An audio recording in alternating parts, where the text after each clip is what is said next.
What's up guys? Welcome to another video of Veldora-kun. In this video, we'll review what happened after Rimuru defeated Clayman during the Walpurgis battle and what are the Demon Lord's plans since they're now down to 8. Don't forget to like, subscribe to my channel and hit the notification bell. Now, let's proceed with the video. As soon as Rimuru finished consuming Clayman, the red-haired Demon Lord Gi stands up from his seat then begins to speak. Nicely done.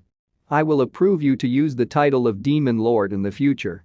Any objection? There is no objection from the crowd, which means that they have all recognized Rimuru as a Demon Lord.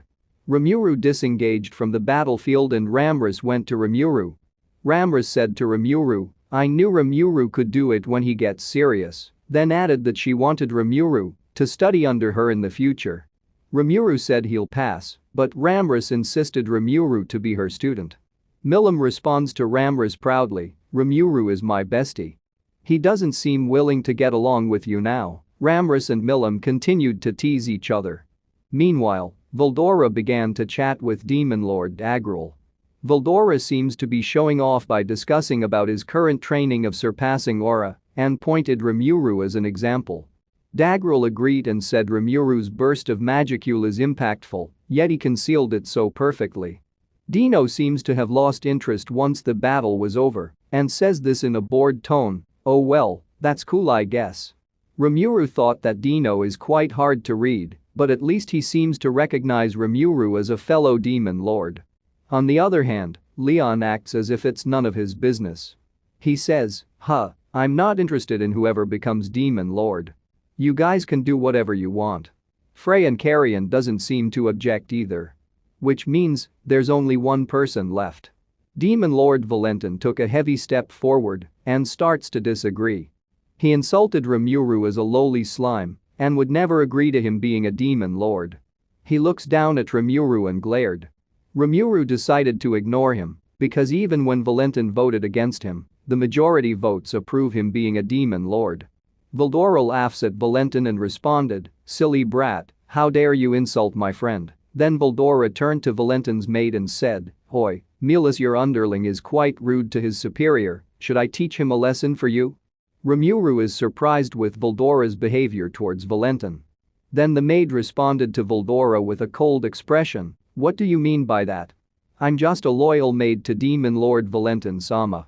Milim scolded Veldora that he shouldn't expose other people like that because she's been hiding her true identity.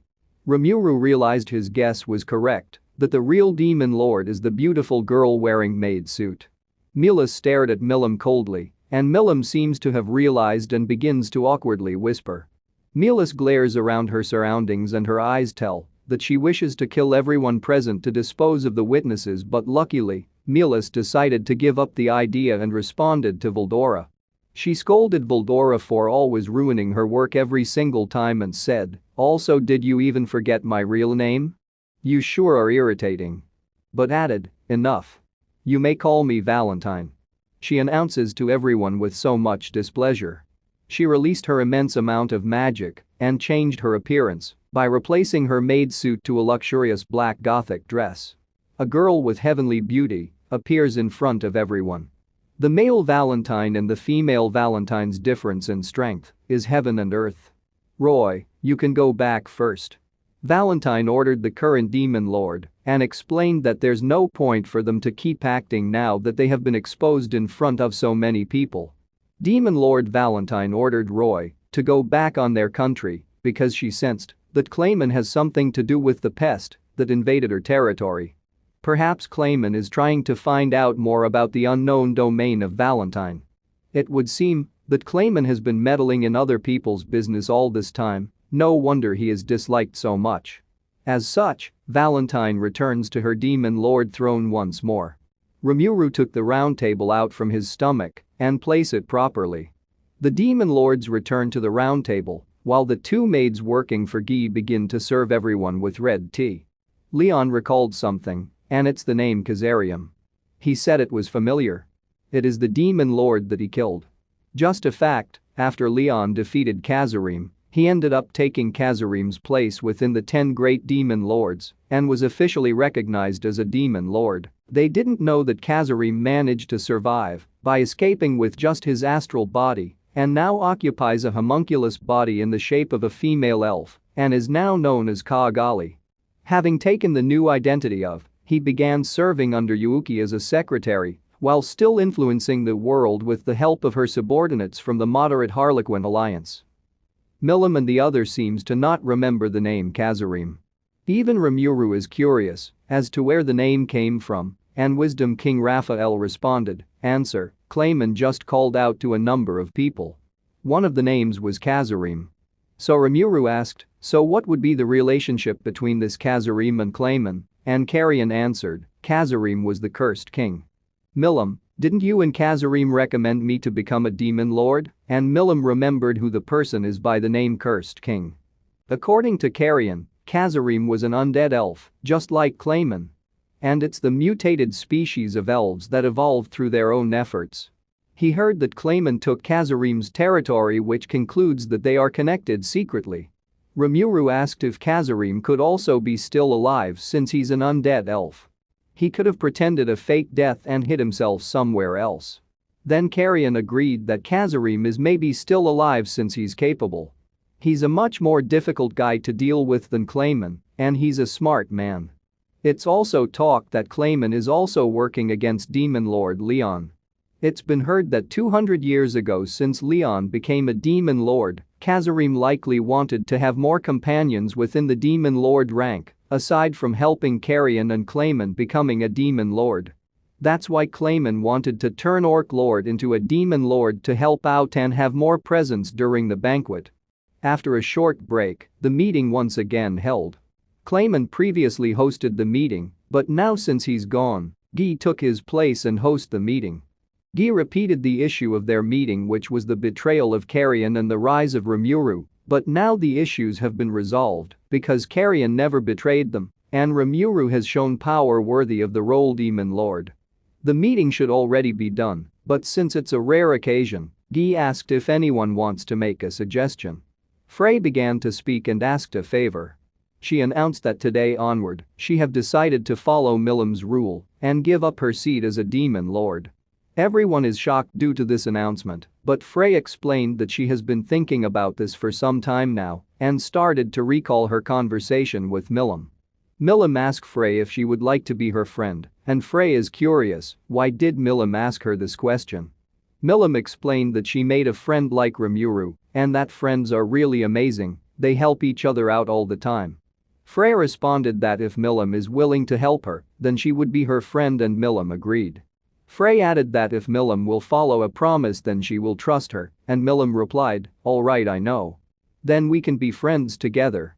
Frey decided to do this because she doesn't trust Clayman, and that's why she chose to believe Milim. She gets to keep herself safe while pretending to have accepted Clayman's advice. Frey is afraid if Milim was really manipulated by Clayman, but she still trusted Milim, and in the end, it was her victory. And this is the reason why Frey decides to put her faith in Milim and follow her. This lone and arrogant queen has not trusted anyone before, and this is the first time she entrusts herself to any individual. After recalling her conversation with Milim, she announces with determination that she had a lot of reasons why she decided to step down as Demon Lord. But the most important one of them is that she feels too weak to be a Demon Lord.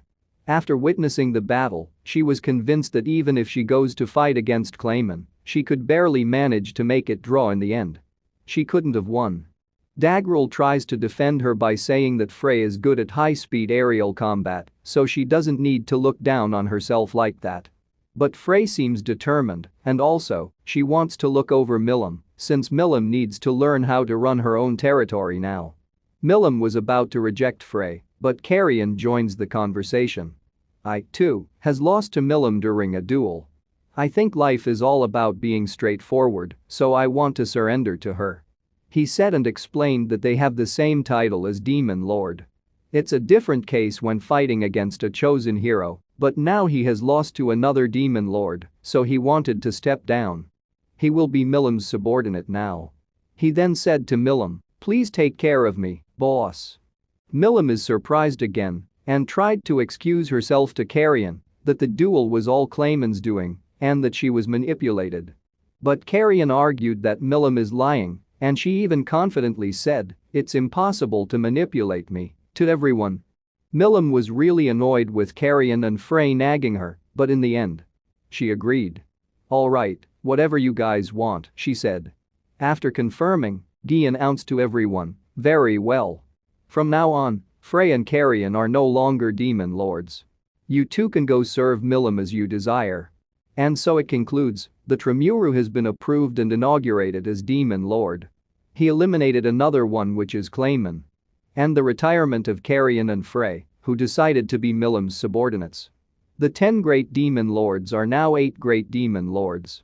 And just as Rimuru thought that the meeting is over, another problem arises. Dagrul says that they have to come up with a new title because it's a matter of prestige to demon lords. They recalled that they used to drain their brains thinking about their name, and when they decided to change their name, the number of members keep fluctuating, and several banquets just pass with no result. Even the title 10 Great Demon Lords originated from the humans. Rimuru learned that it took them several years to settle for a name last time.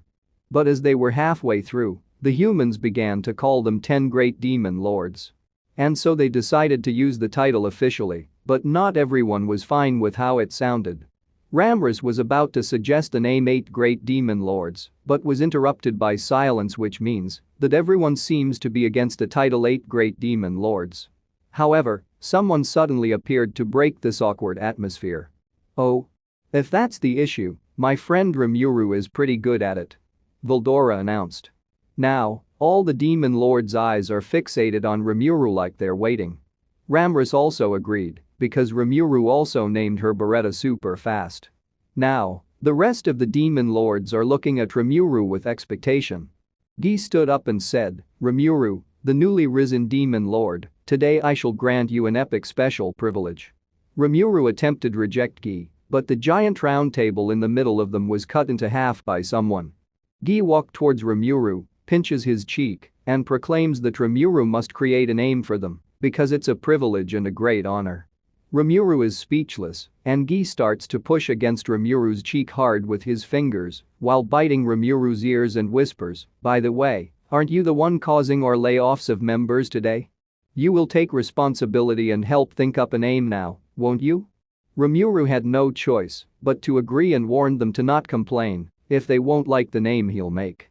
Rimuru starts to think for their name. They are 8 demon lords in total, so 8 Great Demon Lord is okay, but it seems a bit too straightforward. But an idea popped into his mind, and that tonight is the new moon. The shining stars in the night sky are very pretty. He asked to everyone, "Hey, how about the octagram? You know, like an 8-pointed star?" It was greeted by silence, the demon lords closing their eyes and scrutinizing the word. Then they all reopened them in unison. They all responded with great comments. "That would be it, it sounds very nice. We can definitely win with this name. A new age has arrived. That's right. I know Rimuru could do it. You sure know your stuff." As expected from candidate nominated by Veldora. "Oh, sounds alright. Then I shall agree with you a little." Everyone seems to agree, and just like that, from the moment onward, the demon lords introduce themselves with a new title to be respected by the world. They are called the Octagram. Demon Lord of Darkness Guy Crimson. Dragonoid Destroyer Milim Nava. Fairy of Labyrinth Ramrus. Titan Continent's Wrath Dagrul. Vampire Queen of Nightmares Valentine. Fallen Angel Sleeping Ruler Dino. Ex-Human Platinum Saber Leon Cromwell. And Monster Newbie Rimuru Tempest. But first, they need to divide territory. Rimuru's domain should be the Jura Great Forest, while for Milim would be the combined territory of Frey, Carrion, and Clayman. But she only rules it in name. The inner work of the territory would be run by Carrion, Frey and the worshippers of Dragon who follow Milim. The rest of the demon lord's territory remain the same. Some of which simply wanders around without territory, some of which hides their territory or lives in a different continent. As such, no one really knows about other people's territory, and thus there's no notion of changing. The ring Rimuru received is a proof of being a demon lord. Not only it can identify the person itself, but it can make a cross-spacetime communication with other demon lords. It even has the secret call function for individuals, and also the ability to make a group call. It can even make call from infinite prison. Since it's so convenient, Rimuru would like to put it and analyze and assess and mass-produce it secretly. After Clayman's conspiracy, the series of unrest within the Jura forest are all finally settled. Although Clayman's master, Kazarim, does raise concern, the issues regarding the demon lords are at last resolved. As such, Rimuru became a member of Octagram, and from today onward, the new age of demon lords has arrived with the name of Octagram. Thank you for watching my video. Let me know in the comments section your suggestions. If you want me to continue making videos like this or have another topic. Thank you.